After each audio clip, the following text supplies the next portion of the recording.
Boa tarde. Hoje, nossa aula de higiene dos alimentos, vamos falar de um assunto bastante importante e interessante, que são as doenças transmitidas por alimentos. Essas doenças, como vocês já sabem, elas são causadas por bactérias patogênicas que contaminam os alimentos. Então, o homem, nós, né? O homem vai, come algum alimento que infelizmente está contaminado e vai começar a aparecer os sintomas dessa doença transmitida por alimentos. O nosso foco aqui são os perigos biológicos, porque daqui para frente nós vamos falar dos micro-organismos, no caso, principalmente as bactérias patogênicas. A professora já falou com vocês sobre o Bacillus cereus, numa outra aula que nós tivemos, que é uma bactéria, né, em formato de bastonete, é uma bactéria resistente, que forma esporo, que vive, né, com a presença de oxigênio, então ela é aeróbia. Vimos os principais alimentos, né, onde ela está. Então, aqui vocês já viram, a professora vai passar rapidinho com vocês. Os alimentos envolvidos, Bacillus cereus, vai ter bastante a ver com os cereais. Então, arroz, feijão, pudim, sopa de vegetais, massas, sopa que vai, por exemplo, macarrão, arroz doce, canjica, creme de doces e verduras cozidas. Nós vimos também que o Bacillus cereus ele pode causar duas doenças principais, a síndrome diarreica e a síndrome emética. A síndrome diarreica, o foco vai ser os vômitos. Desculpe, gente, a síndrome diarreica, o foco vão ser a diarreia. E a síndrome emética, o foco vão ser os vômitos, tá?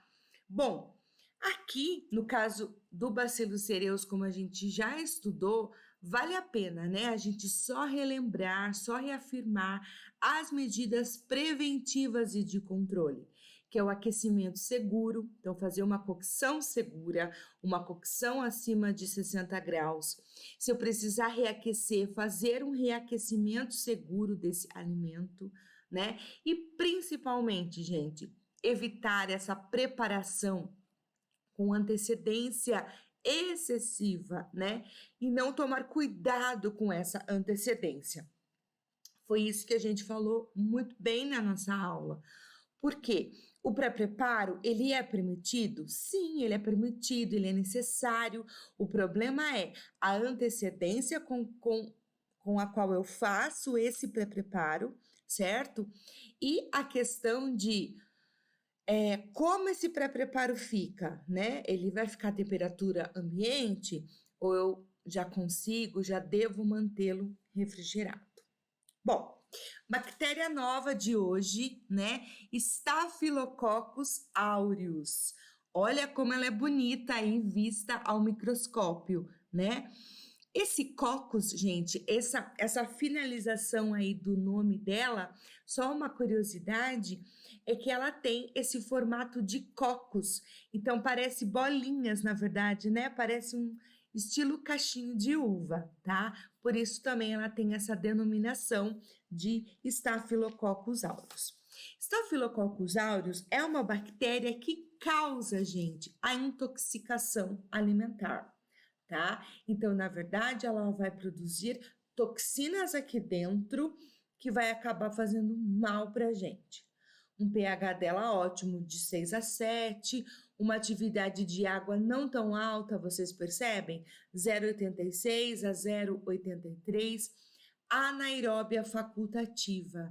Depois, lá no final, a Pro colocou um glossário para vocês de alguns termos que a gente sempre está falando aqui. Mas vocês vão perceber que ela é anaeróbia, e quando fala que ela é anaeróbia facultativa, é que ela é super esperta, gente. Em momentos que ela precisa respirar com oxigênio, ela consegue, tá? Capaz de reproduzir-se em altas concentrações de sal e altas concentrações de açúcar, o que justifica, né, essa atividade de água dela que não é muito alta, não tem, né? Não gosta até de muita atividade de água. Multiplicam-se entre 7 a 48 graus, uma vasta extensão de temperatura ótima para elas são mesófilas de 40 a 45 graus, morre pelo aquecimento. O problema é a toxina dela, como ela causa uma intoxicação alimentar, a toxina do Staphylococcus aureus, desta bactéria, é mais resistente, tá? Então, ela resiste até 100 graus por 30 minutos.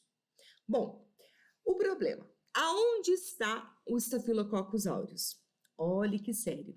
O Staphylococcus aureus é uma bactéria que está presente, gente, na nossa cavidade nasal e bucal. Então, nós somos portadores da bactéria Staphylococcus aureus? Sim, somos, tá? Ela vive aqui nessa parte nossa nasal, bucal. Também vive no homem, né? Nós, nos animais, além de pele e fezes. Principal disseminação. Então, como, né, é a forma principal que ela vai até o alimento? Pelos de manipuladores, cortes infectados e secreções do trato respiratório. Então, alguma coisa no sentido assim, de espirrar perto do alimento, ou eu espirro, coloco a mão na frente, depois não tenho uma boa higiene desta mão, tá? Algum manipulador que apresente algum corte nas mãos, certo? Não está com esse corte com a dedeira, esse corte não está assim devidamente fechado e ele manipula alimentos. Também uma outra situação. Equipamentos e utensílios infectados. No caso dos animais, os animais com mastite, então a gente já pensa aí no leite, por exemplo.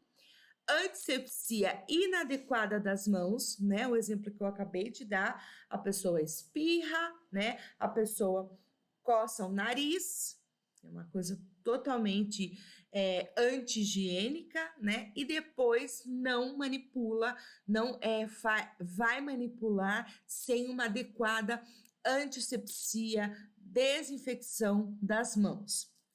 Manipuladores que tossem ou espirram sobre os alimentos. Alimentos envolvidos, gente, um monte, tá? Pratos de carne ou frangos cozidos. Então, aqui pode entrar preparações que vão frango, tortas, empadões, risoto, fricassê, peru recheado. Vocês percebem que aqui, quando eu falo das tortas, dos empadões, do fricassê, quando eu falo de peru recheado aqui, né? São alimentos, gente, que acaba sendo necessário uma manipulação. Então, vocês percebem o perigo dessa manipulação sem cuidado, né? Sem higiene. Salsichas, presuntos, salgadinhos recheados. Esses salgadinhos aqui, eu quero falar nos salgadinhos tipo coxinha, bolinho de frango, esfirra, tá? Salgadinhos que vão recheio e muitas vezes tem esse excesso de manipulação. Bolos recheados, tortas, creme de leite, chantilly, por conta do leite também. Queijos frescos, batatas, alimentos com altas concentrações de açúcar, porque vocês viram que não tem uma atividade de água alta, como os doces, e alimentos também com altas concentrações de sal, como bacalhau e feijoada, patês e molhos. Bom, gente, o problema, como a gente já citou, é que o Staphylococcus, ele produz uma toxina, né? Por isto, a gente chama de intoxicação alimentar. Essa toxina, gente, ela é resistente. Então, fala aí, ó, perigo, enterotoxinas termoestáveis. Por que entero? Esse entero vem de intestino, tá? Então, é uma toxina que vai agredir o nosso intestino delgado e grosso, né? E ela é resistente. Então, olhe bem, suportam aquecimento na ordem de 100 graus até 30 minutos. Então, eu preciso, gente, de um aquecimento seguro aqui, de uma cocção segura, se eu precisar reaquecer, um reaquecimento muito prolongado, tá? Bom, período de incubação, né? O período que vai demorar, aí que vai levar para essa bactéria começar a aparecer os principais sintomas, né, no organismo do homem. 30 minutos a 8 horas, uma média de 2 a 4 horas, aparece rapidinho.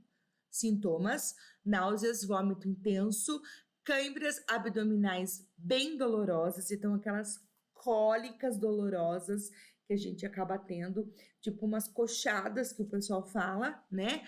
A dor de cabeça, raras diarreias, pulso fraco e sem febre, o que também nos ajuda aí a caracterizar uma intoxicação alimentar. Para o Staphylococcus aureus, né, qual seria as medidas preventivas e de controle? Minimizar, gente, tempo e temperatura, né? Então, depois da cocção, logo já servir, né, esse alimento, logo oferecer, né, com uma temperatura segura, boas práticas de manipulação, como é uma bactéria que vive, gente, na nossa cavidade nasal, na nossa cavidade bucal, a gente precisa, né, desse cuidado, né, dessa higiene do nosso manipulador, porque levar a mão no nariz, levar a mão na boca, são procedimentos que a gente faz. E daí, né? Tentar evitar isso, tentar evitar esse contato e higiene das mãos. Refrigeração adequada após cocção, evitar preparos com antecedência, né? E também pensando que não é muito comum os vômitos, mas pode acontecer, certo? Mas é muito mais comum no caso da diarreia e inflamação e irritação da mucosa do estômago. Outra bactéria que nós vamos estudar hoje, essa é bastante famosa, tá? É o Clostridium botulinum, certo? O Clostridium botulinum, gente, é uma bactéria super conhecida porque ela é uma bactéria aí conhecida pelo famoso Botox, né? Quem já não ouviu falar aí desse procedimento estético que é o Botox? Ela tem, gente, esse formato aí de bastonete. Vocês percebem como ela é diferente, ela não é bolinha, não é cocos, ela é bastonete, tá? É uma bactéria perigosa, por isso eu também aproveito e vai o aviso aí pra gente, né? Cuidado se alguém for fazer botox, com quem fazer e onde fazer, porque as doses são mínimas, mínimas, mínimas, porque essa bactéria é uma bactéria perigosa. O botulismo, ele é uma bactéria que causa intoxicação alimentar, tá? Então, também vai produzir uma toxina muito perigosa, já vou comentar com vocês. É anaeróbia, então vive sem a presença de oxigênio. Então aí a gente já vai se ligar em alimentos, por exemplo, enlatados, né? Onde não tem a presença do oxigênio ali, tá? Formam esporos, o que é péssimo, porque vocês se lembram que os esporos é uma forma resistente desta bactéria? Então a gente também não quer que forme esporos, tá? Sobrevivem na cocção e no reaquecimento, por conta dos esporos mesmo. Quando eu falei que o botulismo ele causa uma intoxicação alimentar, na verdade é porque essa bactéria ela é capaz de produzir uma toxina, tá? Só que é uma neurotoxina. Por que neurotoxina? Porque é uma toxina que vai agir no nosso sistema nervoso central. Vocês já vão ver, né, os sintomas, né, e é uma bactéria que pode levar à morte, gente, então ela é séria aí. Então, o que ela pode causar? Multiplicam-se entre 3 e 50 graus, uma bactéria que morre aí em 50 minutos a 100 graus, demora, né, ela é resistente, tá?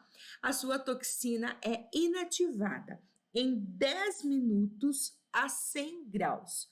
mas suporta o ácido gástrico.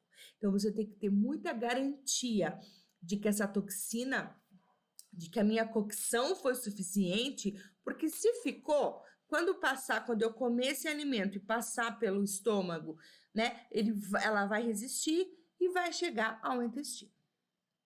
Encontrado no solo, água, né, através de contato direto da poeira, chegam aos pescados, vegetais e produtos de origem animal.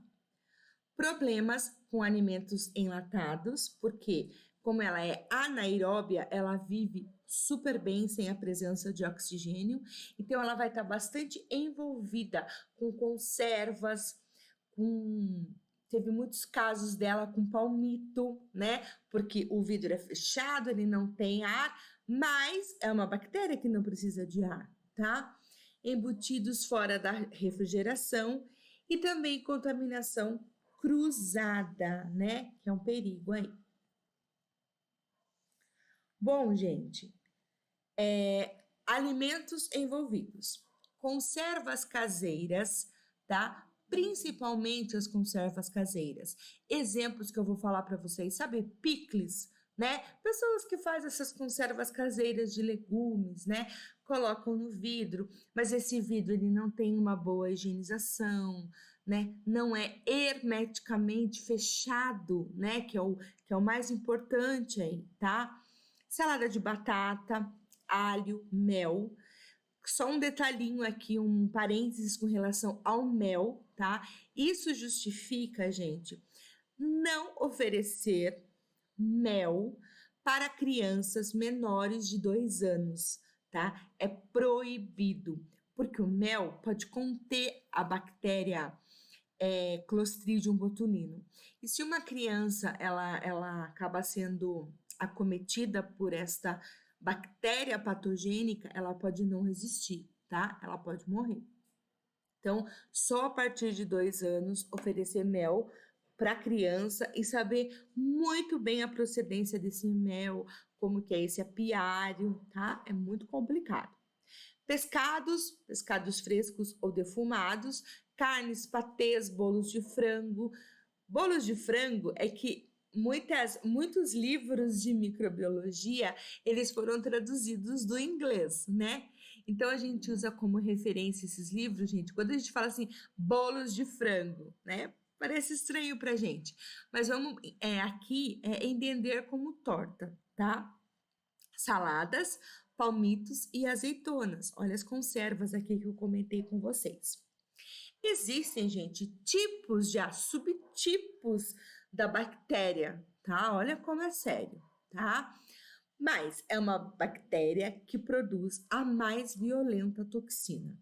Essas toxinas, elas, quando eu como o alimento que está contaminado, essas toxinas, elas vão para o meu intestino delgado, certo? Então, vocês já sabem que elas resistem ao suco gástrico e elas são transportadas para a corrente sanguínea e se incorporam ao tecido nervoso. Então, por isso que é uma neurotoxina, porque elas vão, né, para o sistema nervoso central. A ação delas quando elas atingem o sistema nervoso central, nervos e músculos involuntários. Então, na verdade, o que essa toxina vai estar causando aí, vocês vão ver que é a paralisia dos músculos, tá? O período para acontecer, né, o aparecimento, para ela conseguir fazer todo esse processo, o período de incubação de 12 a 72 horas, certo? Começa, gente, com sinais, né? Na verdade, sintomas, que é o correto falar, começa com sintomas típicos, né, de uma DTA mesmo, certo? Problemas gastrointestinais, náusea, diarreia, tontura. Caracteriza-se por não ter febre, como eu já falei para vocês, por ser uma intoxicação alimentar.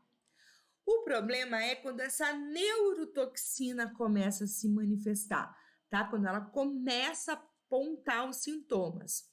Fadiga, fraqueza muscular, porque eu não falei que ela atingiu os músculos, visão dupla, vertigens, perda dos reflexos Então, ela vai paralisando os músculos.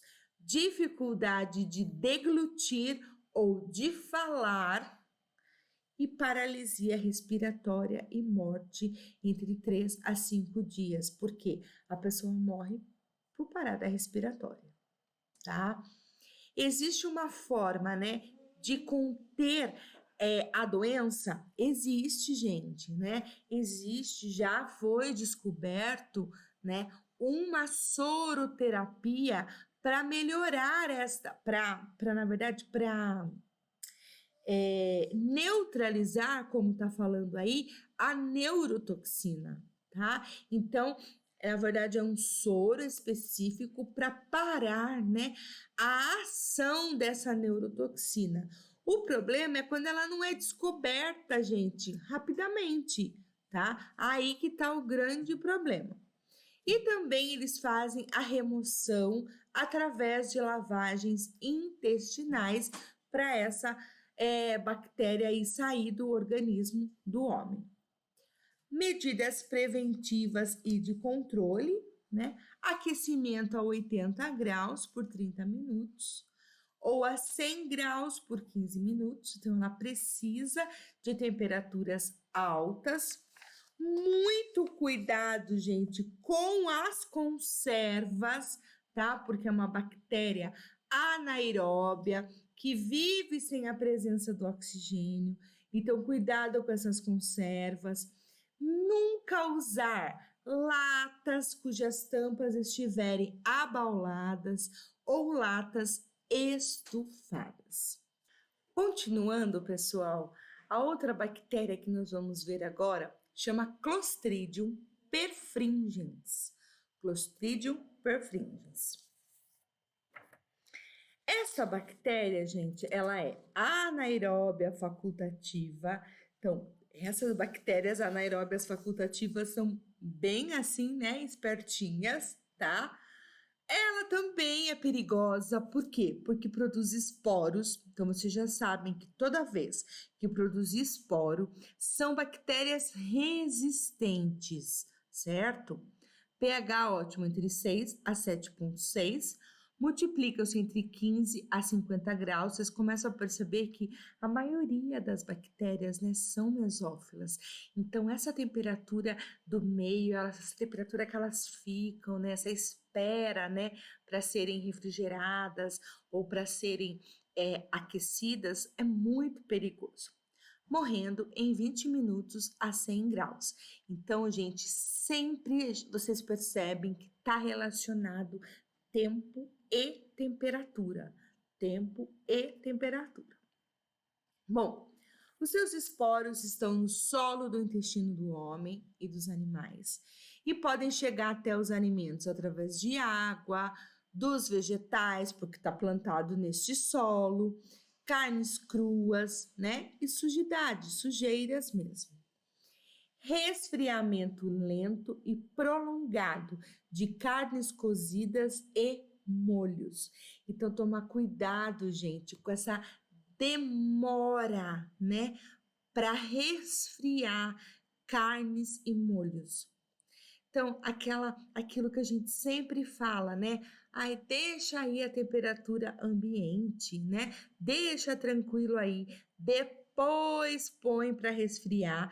Depois eu coloco na câmera fria. Depois eu coloco na geladeira. Isso é o perigo, certo? Contaminação.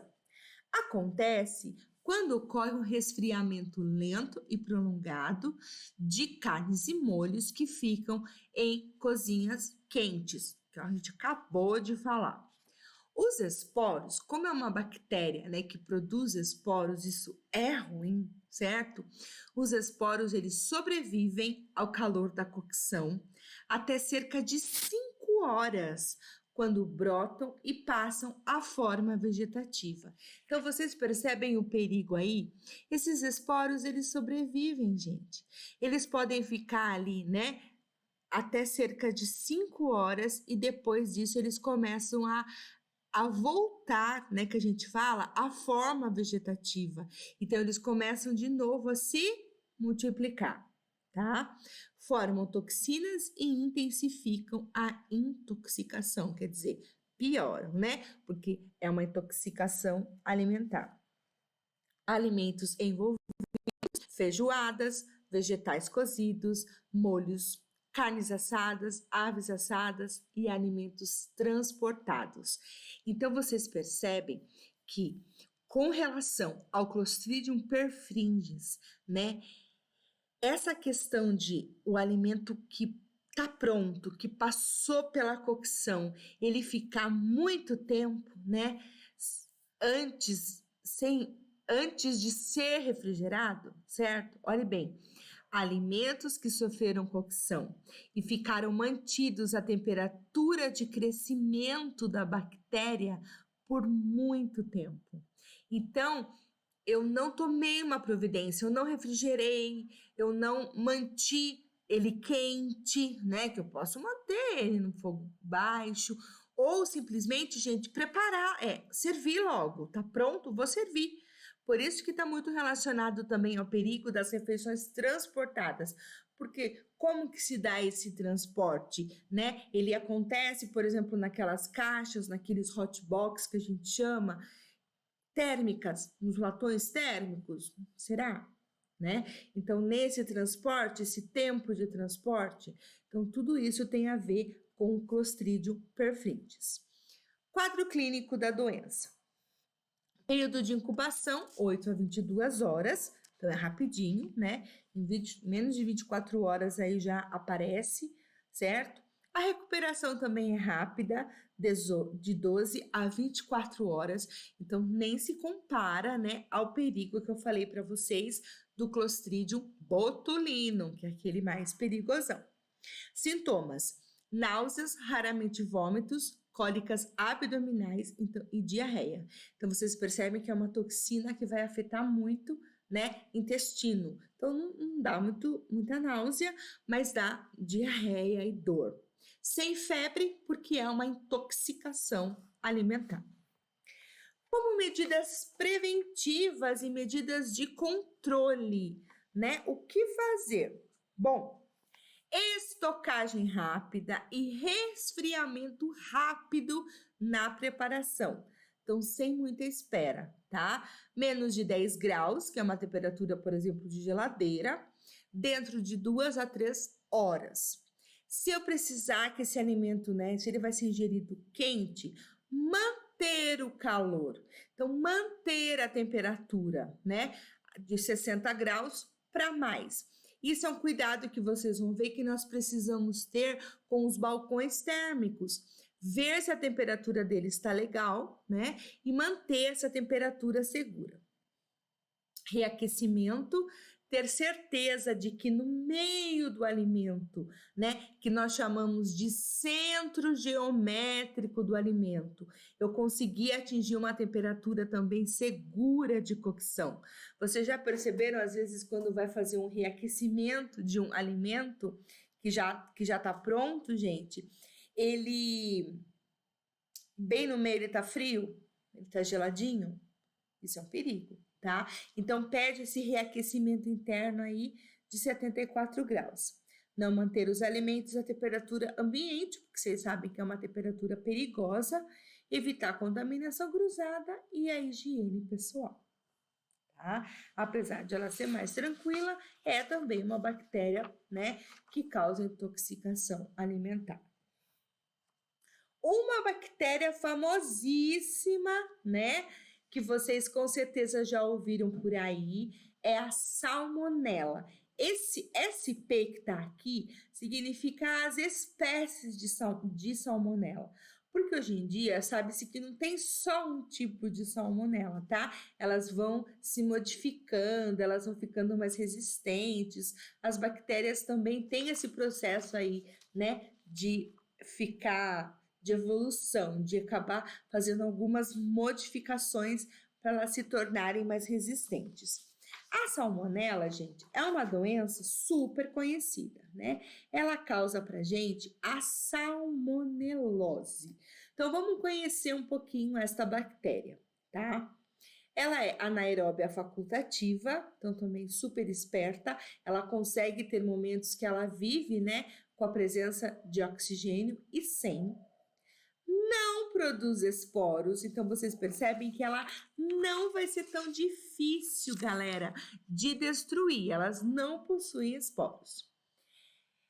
Elas invadem o intestino. Então, quando a gente fala isso, lembrem daquele termo de entero, que significa intestino. Então, ela é uma enterobactéria. pH ótimo, pH neutro, 7, né? Com um intervalo aí de 6,5 a 7,5. Esses detalhes, gente, vocês não precisam saber de cor, tá? É mais a nível de conhecimento, para vocês saberem, né? E se um dia precisar fazer uma pesquisa mais a fundo, a gente tem esses detalhes aí da bactéria. Multiplicam-se entre 5 a 47 graus, ideal 35 a 37, super mesófilas, né? E são bactérias invasivas, tá? Elas vão entrar no nosso organismo, vão lá no nosso intestino delgado, invadir mesmo e causar aí problemaço pra gente, tá? Fontes de disseminação da salmonela, gente. Trato intestinal do homem e de animais doentes. Fezes podem disseminar para matérias-primas no processo de abate, limpeza e desossa. Então, essa questão, gente, né, de passar, né, para a carne, certo? Passar para essa matéria-prima nesses processos aí de limpeza. Por isso que os frigoríficos têm que manter uma higiene fenomenal, tá? Os vegetais, através do esterco que podem usar, né, para esse vegetal, por isso que hoje em dia já está sendo proibido o esterco, né, porque são fezes, certo? E também através de água contaminada. Os ovos, né, que é o mais conhecido aí da salmonela. Por que os ovos, pessoal? Porque vocês vão ver que a galinha é uma portadora da salmonela. Nela, a salmonela vive tranquilamente, né? Não agride, né, na verdade. O que acontece é que o local por onde sai o ovo, que a gente fala que é a cloaca da galinha, é o mesmo local por onde saem as fezes da galinha. E se a galinha está, né, com bastante salmonela ali, nessa saída do ovo, a casca do ovo é porosa, então nada impede que essa salmonela vá para o ovo. Aí que está o grande perigo, tá? Por isso que a gente fala que é uma contaminação transovariana. Na cozinha, problemas com contaminação cruzada, falta de higiene pessoal, presença de insetos e cocção inadequada. Os principais alimentos envolvidos por salmonela, gente. Produtos de origem animal, por isso que a gente falou, né, naquele perigo lá do abate, tá? Produto contendo ovos crus. Por quê? Nós sabemos que a salmonela é uma bactéria que ela é destruída pela ação do calor. Mas e o problema do ovo cru? Então, não posso, em hipótese alguma, usar ovo cru. Grandes empresas, vamos dar um exemplo aqui, sei lá, empresas que produzem maionese industrializada. Essas empresas jamais vão se sujeitar, gente, a trabalhar com ovo cru para fazer o seu produto. Elas vão trabalhar com ovos pasteurizados. Hoje em dia já existe ovo líquido, hoje em dia já existe ovos em pó. São produtos feitos principalmente para as empresas. Por quê? São ovos que não têm perigo, né, de transmitirem a salmonela. Vegetais crus ou frutas manuseados com pouca higiene, ovos mal passados com gema mole. Por que o problema da gema mole, né? O problema é porque quando a gema tá mole, a temperatura ideal, né, para matar a salmonela, para destruir a salmonela, não chegou no centro ali do ovo, no meio do ovo, que é a gema.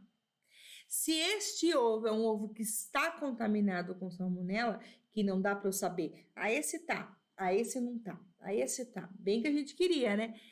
Se esse ovo tá contaminado, já era, né? Por quê? Daí a temperatura foi insuficiente, a bactéria sobreviveu, a pessoa vai comer esse ovo mal passado, né, com gema mole, e vai adquirir a doença. Características da doença e quadro clínico. Incubação de 8 a 22 horas, né? Geralmente de 1 a 4 dias pode acontecer também, de 16 a 36 horas, então varia muito esse período de incubação da salmonela. Pode ser até 3 dias, na verdade. A enfermidade, ela é barra pesada, ela dura de 1 a 8 dias, então judia bastante do paciente. Sintomas, náuseas, vômitos, cólicas abdominais, diarreia, podendo causar febre ou não. Então, como ela é uma infecção, ela tem essa tendência aí de causar febre, mas também já houve casos de salmonelose que a febre não apareceu, tá? Casos de salmonelose em viagens aéreas, olha que perigo, né? Preparação e armazenamento de grandes quantidades de alimentos, manipulação, manuseio excessivo, manipulação para preparar, fazer esse pré-preparo, depois esse alimento vai para o avião, manipulação para servir, né, esse alimento dentro do avião, pouco espaço, né, controle inadequado das temperaturas de câmeras frias. Vocês vão estudar depois, gente, numa matéria lá em TD3, nós vamos voltar a falar sobre isso, porque nós vamos estudar catering. Catering são alimentações transportadas, tá? Que entra aí o segmento, tem vários segmentos, mas entra aí o segmento de catering aéreo, tá? Que é a alimentação nos voos. Pessoal, se eu vou trabalhar com ovos na minha UAN, tá? E geralmente eu vou trabalhar porque os ovos também, gente, eles entram como uma opção de prato principal, ovo ou omelete, tá? É importante aí tomar cuidado com esses ovos, certo? E fazer, né, a sanitização desses ovos para garantir, tá? Então, no momento em que eu for usar o ovo, não antes, pessoal, só no momento que eu for usar, que eu for pegar esse ovo para quebrar e para usar, eu faço a imersão da solução clorada. Esse que está entre parênteses fala assim, ó, 100 ppm. Essa sigla ppm vem de parte por milhão. Então, significa que para 1 litro de água, 4 gramas de cloro, tá? Ou de hipoclorito, como vocês queiram chamar. Então, eu imerjo, né? Eu mergulho esses ovos nessa solução clorada e retiro rapidinho, tá? Eu não deixo os 15 minutos, geralmente, 15 a 10, como no caso de hortaliças e frutas, por conta da casca do ovo ser porosa. Então, eu só mergulho e já retiro. Escorro e posso utilizar, quebrar esses ovos e fritar, fazer o que eu quiser fazer, tá? Então, é uma medida de segurança essa sanitização de ovos. Daí você fala assim, mas Mara, esses ovos não vão passar pela cocção? Vão, gente, né? A gente espera que vá, que a gente não pode consumir ovo cru. Mas como a galinha é uma portadora da salmonela, vale a pena, tá? Fazer isso como medida de segurança. Medidas preventivas e de controle, o aquecimento, né, seguro, pelo menos até 74 graus, refrigeração, manter os alimentos refrigerados, prevenir contaminação cruzada, pasteurização do leite, então não posso também ingerir leite cru, vocês vão ver isso, não podemos. Se eu pegar o leite lá tirado da vaca ali, pelo menos, gente, fervura, tá? Vocês vão aprender isso em TD1 agora. Lavagem de mãos, limpeza e higienização das áreas de preparação dos alimentos e a procedência desses ovos. Esses ovos, gente, geralmente, quando ele é adquiridos de granjas, né, grandes, essas galinhas elas são submetidas à vacinação, a controle rigoroso de saúde, né? Então fica menos perigoso, tá? O problema é se eu não sei a procedência desses ovos. Existem dois tipos de salmonela que eu gostaria de destacar com vocês. É a salmonela Typhi e a salmonela Paratyphi. São bem conhecidas, então eu achei por bem a gente compartilhar essas duas salmonelas. Salmonella Typhi, gente, causa a febre tifoide. Então, o nome da doença que ela causa, febre tifoide, que só acomete o homem. Fontes: água contaminada, intestino do homem, mãos contaminadas, hortaliças contaminadas com material fecal humano. A gente parece que acha um absurdo isso, né? Mas tem lugares totalmente insalubres, gente, né? Que às vezes a pessoa não tem rede de esgoto, então isso pode acontecer. Alimentos envolvidos: produtos carnes, leites crus, verduras cruas, mariscos, ostras, e pescados. Quadro clínico muito grave, né? Não preciso nem falar que causa febre, porque é febre tifoide, né? Quadro clínico muito grave, com período aí de 7 a 28 dias. Então, acaba com a pessoa, né, gente? Muito sério. E a outra, sintomas ainda dela, antes de eu falar da Paratyphi. Septicemia, vocês vão ver o que é a septicemia. Septicemia ou sepse, mesma coisa, tá? É uma infecção generalizada. Então, a bactéria, ela tomou tanto que ela tá, assim, agindo, agredindo todo o organismo. Então, está causando uma infecção generalizada. Infecção intestinal com disenteria. Já vou comentar isso com vocês. Febre alta, né? Já falamos febre tifoide, vômito, mal-estar e calafrios. Gente, vocês vão perceber que há uma diferença quando eu falar diarreia e disenteria, tá? A diarreia, gente, é aquela evacuação, né? Mais vezes, né? Fezes moles, mais líquidas, isso é uma diarreia. Quando a gente pensar em disenteria, muito pior, tá? Porque a disenteria são fezes com muco, então tem como se fosse um pus ali, e a presença de sangue. Então, a agressão ao intestino delgado, né, ali é muito pior. Causa infecção intestinal, né? E algumas pessoas acabam ficando portadoras da Salmonella Typhi durante muito tempo. Quando fala que fica portadora, pode transmitir? Pode transmitir, tá? Nós vamos trabalhar também com a CVS daqui a alguns dias e vocês vão ver, né, da importância dos exames admissionais para os funcionários da UAM, né? Até para a gente diagnosticar algumas doenças, se essas pessoas são portadoras ou não de bactérias, tá? E a outra salmonela que eu ia comentar com vocês, né, que é menos perigosa do que a salmonela Typhi, é a salmonela Paratyphi, tá? Causa as febres entéricas, bastante semelhantes à febre tifoide, só que o sintoma é bem mais brando, tá?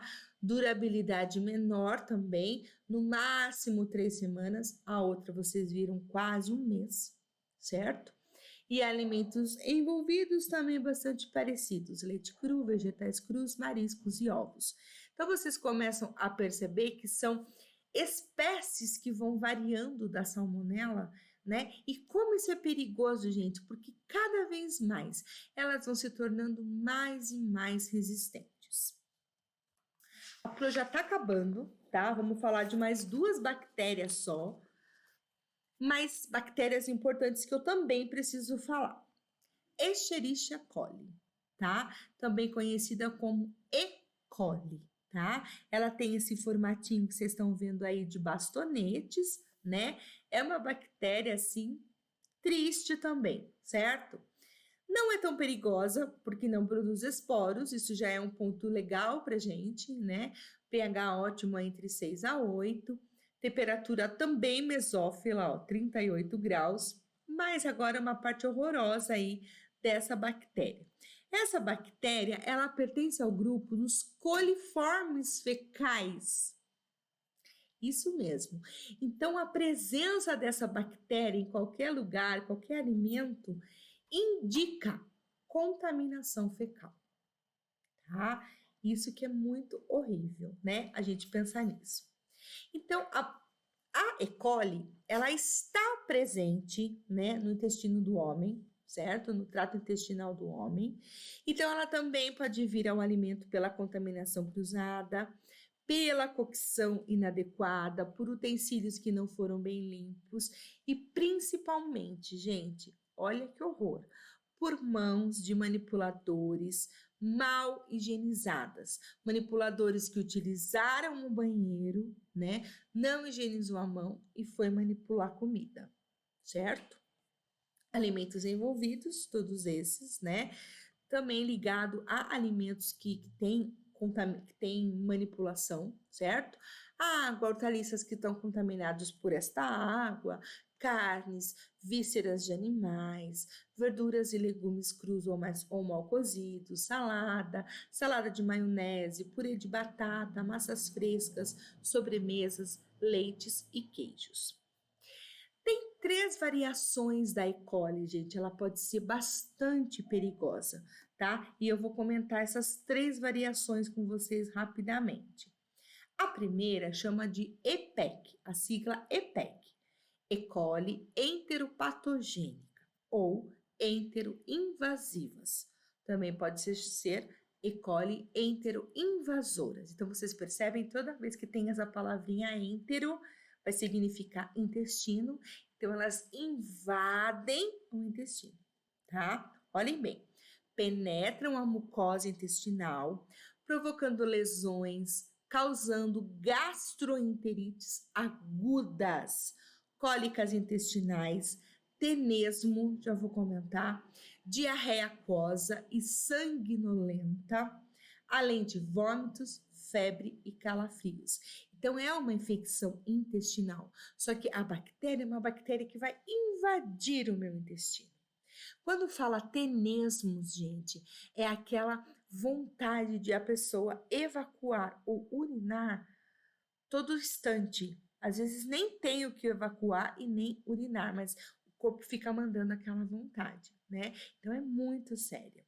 É comum em crianças até 2 anos, certo? Então, olha que sério, né? Isso eu penso que já aconteceu aí. Crianças que vão para a praia, voltam com uma intoxicação alimentar, mas na verdade pode ser uma infecção, né? Por causa da presença da febre, e geralmente aí pode ser por causa da Escherichia coli, no caso aqui, a enteropatogênica. Período de incubação, rapidinho, né, de 12 até 72 horas após ingerir o alimento. Uma outra, né, tem a nossa sigla aí, ó, ETEC, E. coli enterotoxigênica. Então, vai significar o quê? Elas vão também agredir o nosso intestino, certo? Só que causam aí, tem bactérias, liberam toxinas, tá?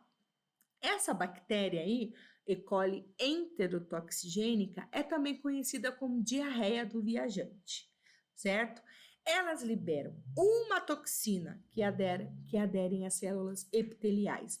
Então, vocês percebem, deixa eu voltar um pouquinho esse slide aqui, ó, que na EPEC, na E. coli enteropatogênica, é a própria bactéria que vai invadir o meu intestino.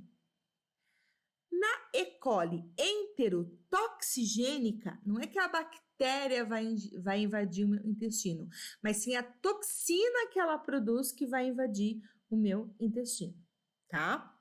Causa síndrome diarreica, descarga aquosa que age no intestino delgado.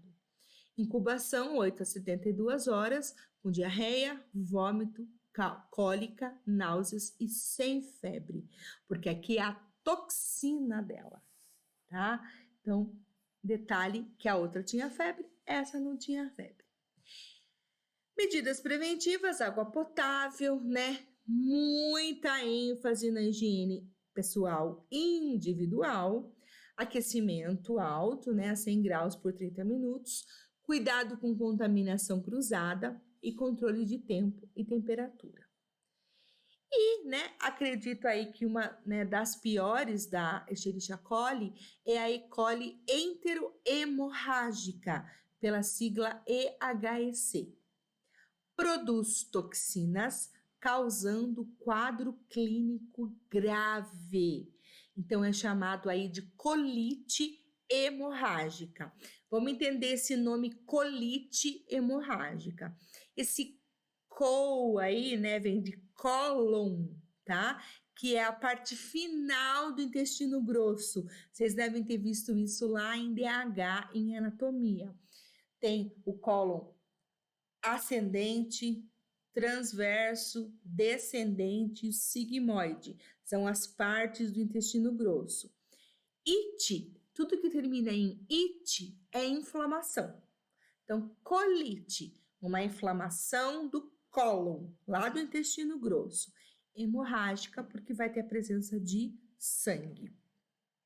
Fortes cólicas abdominais, a diarreia aquosa, mas depois aparece o sangue, pode ocorrer febre ou vômito e calafrios.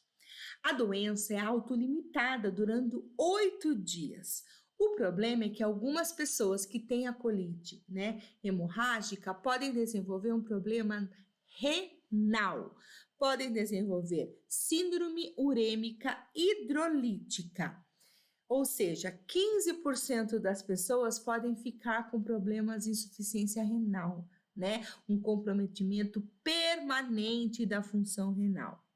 Também causa anemia, né? E nos idosos pode causar febre e um problema neurológico muito sério, chamado de púrpura trombocitopênica idiopática. É uma doença neurológica onde a pessoa tem hemorragias, tá? É uma doença que até pode não ter cura, gente. Alimentos envolvidos, hambúrguer mal cozido ou cru, então muito cuidado com carne mal passada, tá? E leite cru também. Aqui é só um infograma que eu achei legal aí do Ministério da Saúde, né? Falando um pouquinho sobre a Escherichia coli. E nossa última bactéria, né? Ufa, graças a Deus, a Shigella, certo? Também aí da forma de bastonete. Vocês estão vendo aí? Muito bonita, né? Só no microscópio. A Shigella é uma bactéria que causa infecção alimentar. Anaeróbia facultativa também, espertinha, né? Com presença de oxigênio, sem presença de oxigênio, não produz esporos, tá? Então ela é mais fácil de ser destruída, isso é muito importante, né? Com pH ótimo de 4,5, multiplica-se de 10 a 45 graus e a doença que essa bactéria causa chama Shigellose. Fontes de disseminação da Shigella: trato intestinal do homem, pessoas que são portadoras da doença e podem transmitir, mãos contaminadas, água contaminada por esgoto humano, né? Então, na verdade, aqueles lugares muito insalubres, como eu já comentei com vocês, cocção inadequada. Alimentos em processo térmico final. Não foi bem feito esse processo térmico final, a bactéria não foi destruída. E unhas sujas, né? Então, por isso que manipulador não pode ter unha comprida. Água de poço contaminado, alimentos manipulados por pessoas que têm a doença, né? Então, a maioria dos casos da contaminação por Shigella é da pessoa para outra pessoa. Transmissão, pessoa a pessoa.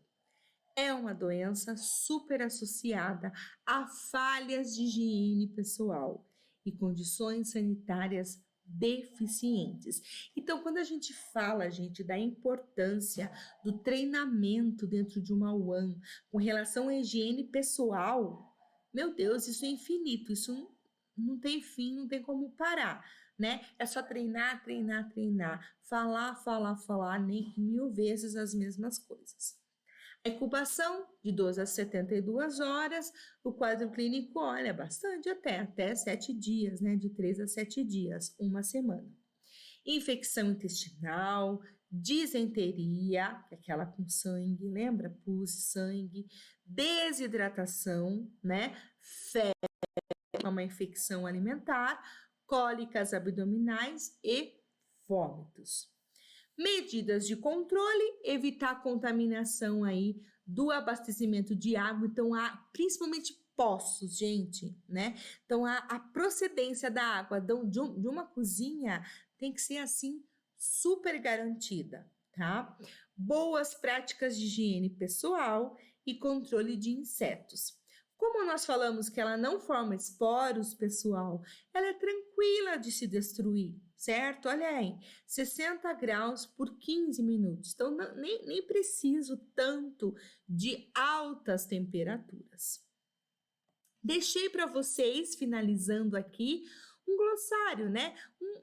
Um pequeno aí, pensei em alguns termos diferentes, né? Então, falando para vocês sobre o que é o aeróbico, o que é anaeróbio, né? Importante aí vocês saberem, o que é o período de incubação, o que são sintomas e qual a principal diferença de sinais e sintomas, tá? Vou compartilhar os slides com vocês depois. E septicemia, que nós já falamos um pouquinho. Falamos também a diferença de diarreia e de disenteria para vocês entenderem muito bem, tá?